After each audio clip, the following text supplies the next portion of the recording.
As part of the government's efforts to reduce traffic congestion in Shillong City, Chief Minister Conrad Sangma today flagged off school buses as part of the shared school bus system of STEMS, the State Transport and Efficient Mobility Society, at Usoso Tham Auditorium in Shillong. The Chief Minister informed that 30 buses have been procured to initiate the pilot project, and the government expects to add more buses to the shared school bus system. The Chief Minister also informed of the various plans to decongest the city, including building skywalks. He also informed that the government is close to finalizing shifting of the Secretariat to New Shillong Township. At the program, the Chief Minister also unveiled the Prime Tourism Vehicles and the Prime Agriculture Response Vehicle scheme, through which beneficiaries will receive 50% subsidy for procuring such vehicles. Meanwhile, the CEO of STEM, Isawanda Lalu, said that the annual growth rate of vehicle registration in Shillong City is startling, and therefore interventions are required. The CEO also informed that the buses are GPS enabled with 5 CCTV cameras. Apart from other safety features, students can also book their seats through an app. The decongestion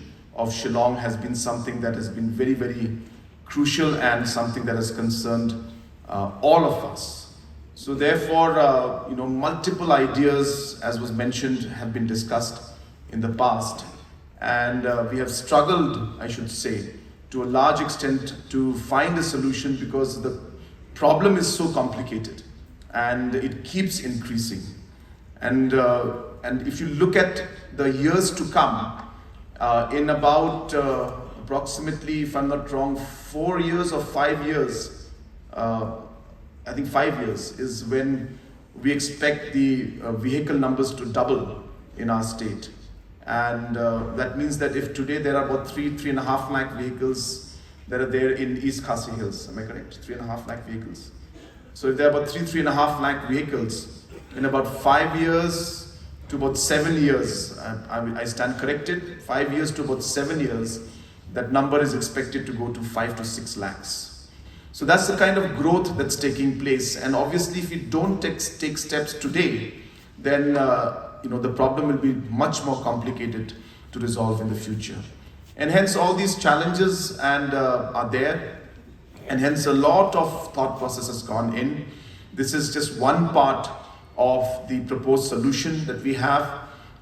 We also had a lot of plans to increase the walking facilities, where we had planned for skywalks in the city, so that people can depend less on vehicles and walk more, because Shillong, actually, if you're able to connect 2 locations, vertically, or in a sense from a kind of a straightaway without having to go through the vehicle route, then the distance is much shorter. So for example, obviously, if you walk from say Barik Point to all the way to Police Bazaar, it can be reached in about 10 minutes time.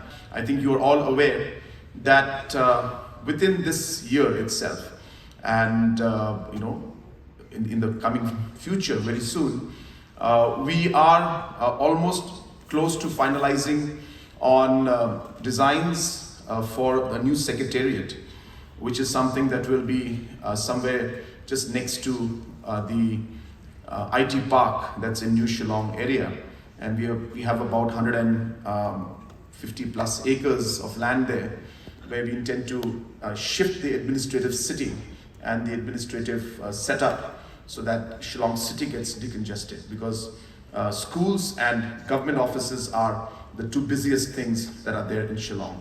And hence moving out schools obviously is not a choice, but we could move out the city in terms of the administration, connect it well to the current city, and ensure that all the facilities are there, so that it's easy for people to go to one location and avail all the services that government services that they require.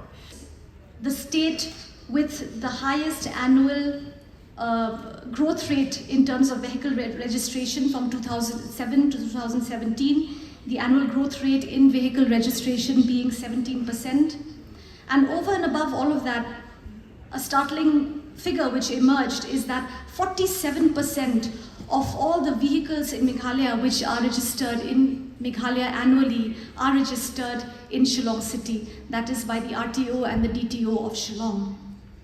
Therefore, the broader mobility issue requires interventions not only in the long term, in terms of planning and infrastructure, in various policy measures, but also in short-term goals that address some of the most pressing issues. One of these most pressing issues, as we've all known, as we have seen, and which is the stress here today, is the load on the roads of Shillong city caused by students traveling to school, especially during the peak hours, which is seen to virtually bring the city to a standstill. A survey done by MIDFC, the Deputy Commissioner's Office Shillong, and the KPMG team found that of the 27,000 students enrolled in the 15 schools in the Dhanketi-Lemkra region, 60% of these students go to school in private vehicles, of which 68% of parents use their vehicles for dedicated school trips. So the solution that emerged was, in a sense, unconventional. We have to bring about a system which is based on shared mobility,